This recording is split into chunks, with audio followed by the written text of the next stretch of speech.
mu gihe cya jenoside sinari kuri uwo musozi, ariko umunsi abana be babiri umuhungu n'umukobwa Kasiyane na Aloysia bagirana amakimbirane bagatanga amakuru, yewe mpagarariye Ibuka mu rwego rw'umurenge.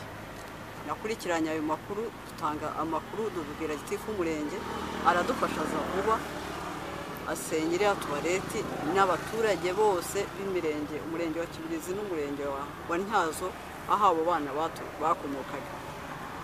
Maze gusenya iyo tuwareti twazamuyemo imibiri iraza, yaje yose igaragara kuko umuntu yazamukaga ari mu myambaro ye, ariko tubonamo umutwe umwe tubura imitwe y'abandi bantu batatu turayibura ko twakuyemo abantu bane. Kubw'ibyo rero haje kubaho impaka, tukibaza ngo ese abantu ni bangahe. Jewe nagiye mu nama ngishwanama y'umurenge yo kugira ngo dutekereze neza byizewe ko umubare w'abantu dukuyemo. Twigiye hirya, twari tuyobowe n'umunyamabanga nshingwabikorwa w'umurenge wa Kibirizi. Bamwe bati ni 4, abandi bati ni 6, tujye impaka.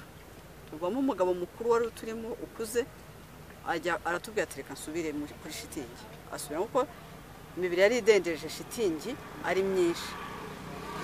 Aratubwira ati nta muntu ugira amatako 3, nta n'ugira itako 1. Ngiye kubara ibice by'umubiri by'amatako, noneho turebe icyo dukuramo.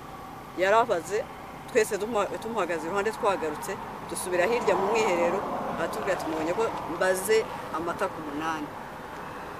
Mu by'ukuri leta nayo izashishoza, ariko abantu ni 4, umutwe n'umwe tubonye. Tubisoza dutyo, ushinzwe umutekano, abayobozi bose bahise bajya mu modoka barigendera.